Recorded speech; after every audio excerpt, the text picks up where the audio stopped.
This is my summer reading presentation on the book The Vanishing Half by Britt Bennett. I did letters of correspondence, so I will read 12 letters pertaining to this book. Letter 1, Desiree to Jude. To my beautiful baby.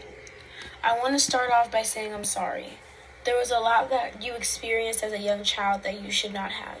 From dealing with your father for years, to forcing you to have to get used to a whole new life, environment, and house.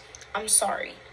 When I left my hometown, I wanted to prove to everyone that you would still do good and succeed regardless of your color. So when I met your father, his skin meant nothing to me.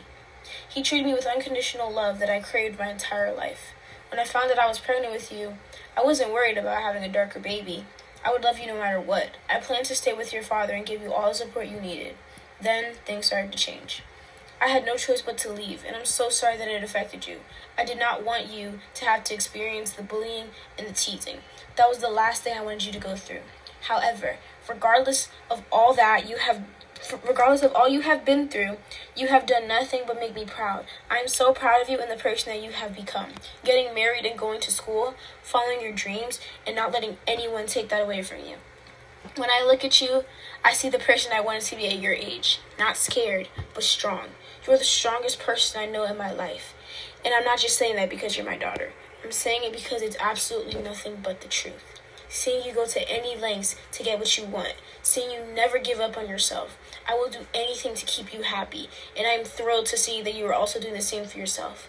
I love you so much, Jude. Regardless of what anyone says, you're my baby, my one and only. Letter 2, which is Loretta to Stella. To the person I wish I never met. My family and I have experienced so much ridicule and racism. It feels like regardless of where we went, we were never going to be accepted. And even if not accepted, at least left alone. We had been searching for weeks for a good neighborhood to raise Cindy, somewhere where she could not experience the extreme hate me and my husband had endured for years and years. So when we moved to town, we were hoping for something different, hoping for a fresh start. When we first moved in, we knew that nobody wanted us to be there. We saw all the weird stares, watched the way everyone got quiet and started to whisper when we walked past, but nobody ever said anything to us. And compared to all the other places that we lived, this was the best. We never wanted to be friends with anyone. We just wanted to live our lives in peace. The day that I saw Kennedy playing with Cindy, words couldn't describe how happy it made me. My daughter was making friends. As a mother, how can I not be jumping for joy when you see that? But for us, it wasn't just hopes of new friends. It was hopes that maybe one day we would be accepted into the neighborhood.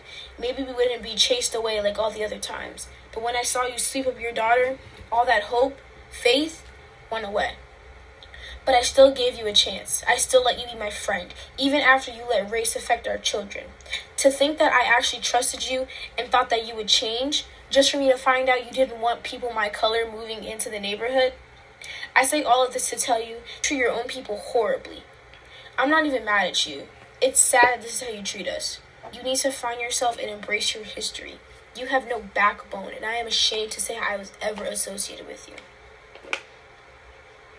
Letter 3, from Jude to Sam. To the man I'm forced to call my father. Hi, Dad. I haven't heard from you in years, but after everything, I'm happy I haven't seen you.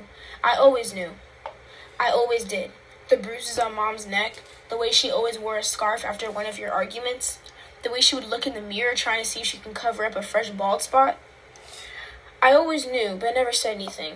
Deep down, I was scared you would do the same thing to me. Like I would be next, and that was the last thing I wanted. When me and Mom ran away, I remember crying because I didn't want to leave Daddy, because regardless of how bad of a person you were, I still loved you and I didn't want to leave you. Growing up with Mom wasn't really easy. I was constantly bullied, and I hated when Grandma talked bad about you. Because regardless of how bad of a person you are, I still cared about you. When I left home, I met a real person who showed me how love is supposed to be.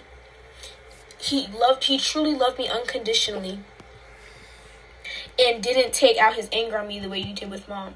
Every day I wake, I am forever grateful to have someone as caring and genuine as my husband in my life.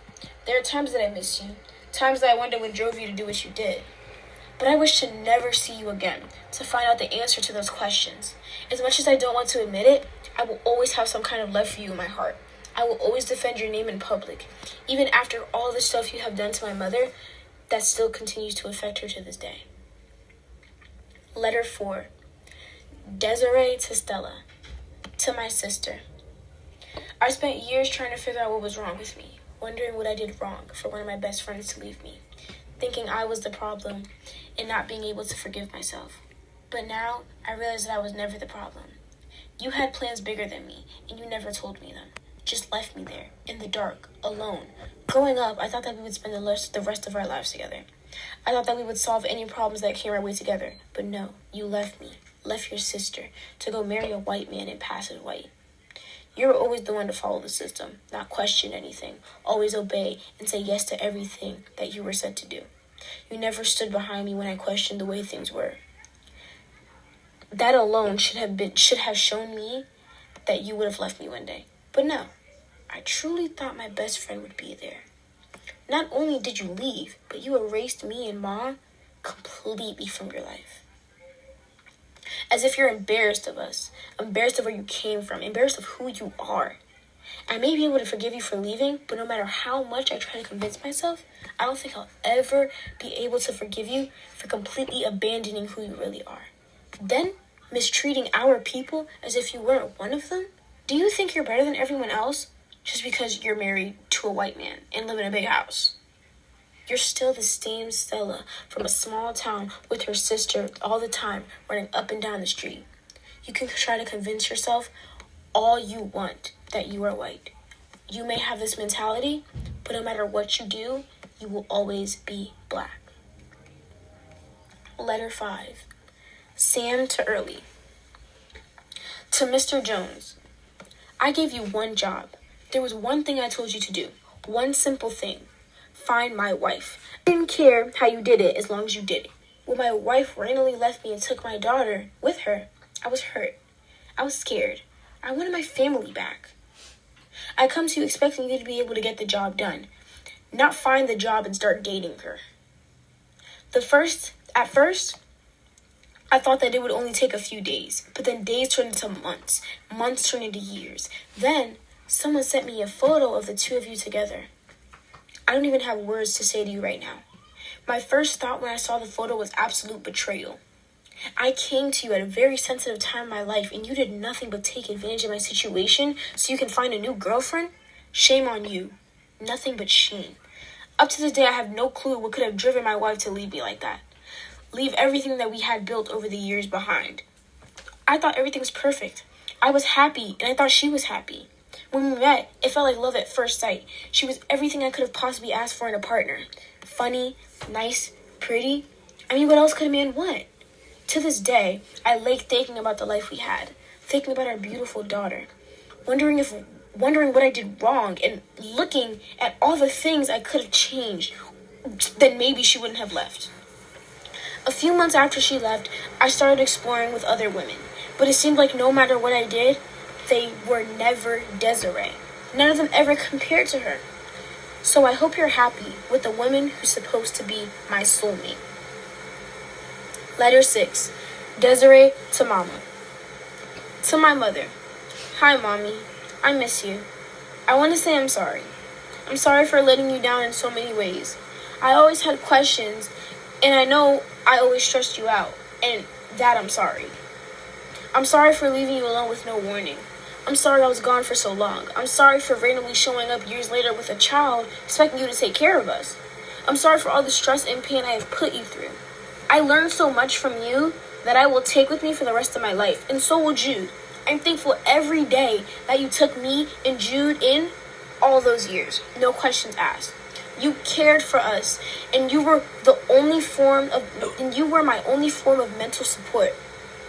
I am so grateful that I was able to have such an understanding, patient, and loving mother like you. And Jude is very grateful to have you as a grandmother. I'm sorry that I ran away. I thought I knew it was best for me to move out of town and start a new life.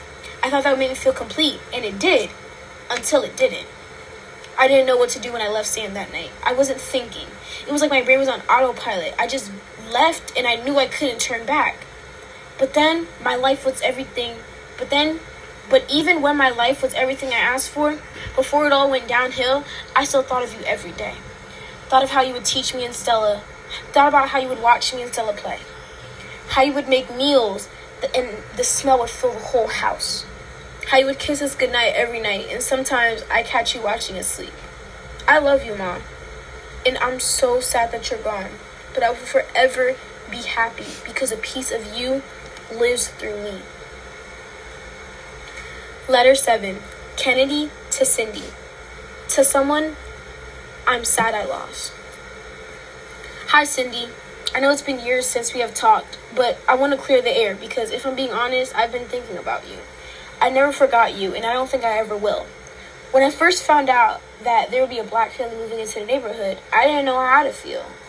I've never really been around black people before, so I was curious, like most kids are. I wanted to meet you. From the start, my mother didn't approve. She spoke against it, but back then I thought she was right. She was my mother. I believed and trusted her. When you guys moved in, I remember watching you guys bring your stuff in the house from my front window. You guys looked nice, and there was a girl my age. I was excited to say the least. I really did enjoy hanging out with you. It was fun, and I never really understood why my mom thought it was such a big deal. When our mothers became friends, I was more excited. I wanted to play with you more without getting in trouble, except it was different. My mom didn't act like your mom was my friend. She never told my dad about it and looked back at her like she was hiding their friendship, as if she was embarrassed. Then the day came, the day I regret every single day I lived. I called you the word. I've never forgiven myself for that. I still don't know why I said it in the first place. I just did. That was a word so familiar with me at the time. You're probably wondering why I'm saying this. It's because I recently found out that my mother is black. I found out she had been hiding it from me all these years. I learned that my entire history and what I believed my whole life was a lie. All of this to say thank you. You may not think that you made an impact on my life, but you definitely have. And for that, I'm grateful. Letter 8. Barry to Jude. To Barry. Hey Barry, how are you? I know it's been a second since we talked. I'm writing to you today to say and express just how beyond grateful I am to have you in my life. You are a very important person in my life, and you have helped me through some tough times. In a way, I view you as a father figure to me. My mother and I had to run away from my father because he was abusive when I was young. Ever since that, I haven't really had a figure until I met you. Your straightforward but comforting tone. The way you always check up on me and you are always available if I need you for anything. That is what makes me grateful. Just the fact that I met Reese through you and you continue to treat me as my own person and not an extension of Reese that I adore. How you would always be there to back me up if anything ever happened. And words just couldn't describe how much it meant to me. You helped me better understand Reese and his struggles. Even if I didn't want to understand, you made me notice so many different perspectives that I have changed who I am as a person. With the help of your wisdom, I am more open-minded than I've ever been. In a way, I feel as if it wasn't for you, my relationship with Reese wouldn't be as strong as it is. I'm so happy that it is as strong as it is. Reese makes me feel free from all of my issues, and he releases me from all of my stresses. I am so happy to have someone like him in my life, and part of that is because of you. All of this to say, thank you for everything you have done for me and Reese. I will forever be grateful. Letter 9. Stella to Kennedy. To my child. Hello, Kennedy. I hope all is well with you. I messed up, and I know that I did. There isn't a day that I wake up and I don't think about how I betrayed you. I am so sorry for all the pain that I've caused you. And unfortunately, I don't think I can give you a real reason as to why I did it. I just did. I was embarrassed of who I was, and I took it out on you. I knew I could pass, so I just went with it. I will never forgive myself for that. I don't want you to hate me. I don't want you to think any less of me. I still love you. I've always loved you and I always will. No matter what. Growing up, I knew that I could do better. The only thing holding me back was myself, my color. I thought the only way for me to do good, the only way for me to reach up to my standards would be to hide and cover who I truly was. Become someone else. A white woman. I'm sorry I constantly lied about my past. I'm sorry you never got to grow up with your grandma and auntie in your life. I'm sorry I treated my own people with disrespect. I'm trying to grow now from who I used to be. I don't need you to forgive me, but I want you to understand why I did what I did, even if I don't truly understand myself. I'm sorry I robbed you of being around, adapting, and learning about your culture. I'm so sorry that a part is missing and it can't be filled. I'm sorry I made your whole life a lie. I really just want my baby to find it in her heart to forgive me for my horrible mistakes, even if I can't forgive myself. Letter 10. Adele to Sam. To the man I've never met but I hate. Sam, I've never met you before. You better be lucky that I haven't. My Desiree has been put through so much hell just because of you. I don't think I can ever understand how a man can say he loves a woman, do the acts in which a man does with a woman he loves, have children with a woman, then turn around and put their hands on them. I don't think I will ever understand that, and I will never understand you and your twisted mind. Never in my life have I thought that my daughter would come back home without her sister, beat up, and with a child next to her. Never in my life would I have thought that there would be a possibility of that. I can go on for hours about how much of a bad person you are, but I don't want to do that right now. My daughter is happy without you. She's literally glowing. At first, when she came back to me, she was sad. She was thinking about you, but now she's with a good man for her, a man who makes her happy, and that's all I want for my daughter. Nothing more, nothing less. Every time I think of you, I think of Jude, and how confused and sad she must have been to leave her dad in the middle of the night to go with mommy to a random lady's house that she's never seen before. Imagine how terrifying that was for her. And how do you feel knowing you're the reason for this? I really hope that wherever you are, you stay awake at night, knowing what you did to your wife and that poor child. You, Sam, are a very, very sick man whom I have no respect for. Letter 11. Jude to Reese. To my love. Hi, baby. I'm writing to you because I feel as if there's so much I didn't tell you, that I've not been truly transparent with you, and that I was necessarily lying to you. Not that I was necessarily lying to you. It just wasn't the full truth. So I'm here to tell you it all. I love you. I love every part of you. No matter how many times you cover yourself when I would accidentally walk in on you changing, no matter how many times you made love in the dark, it doesn't matter to me. It never mattered. When I look at you, I don't see a girl who is confused on what she wants for herself.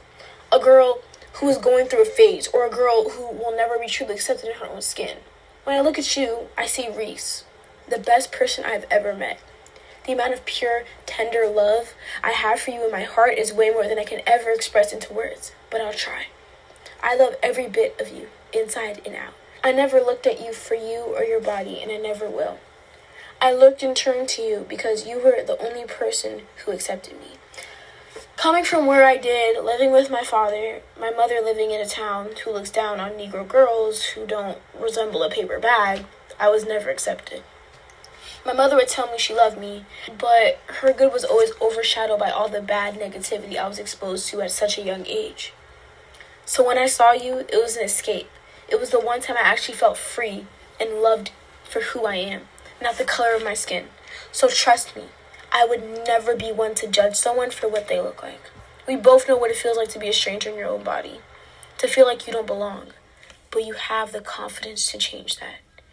And I will forever admire you for it. Letter 12. Adele to Early. To the man who makes my baby happy. It's my fault, and for that, I'm sorry. I knew this area wasn't the best place for me and my children. I knew I shouldn't have let Desiree move back and let that Negro kid live in this twisted childhood her mother lived. And to this day, I still wish I never let her come in.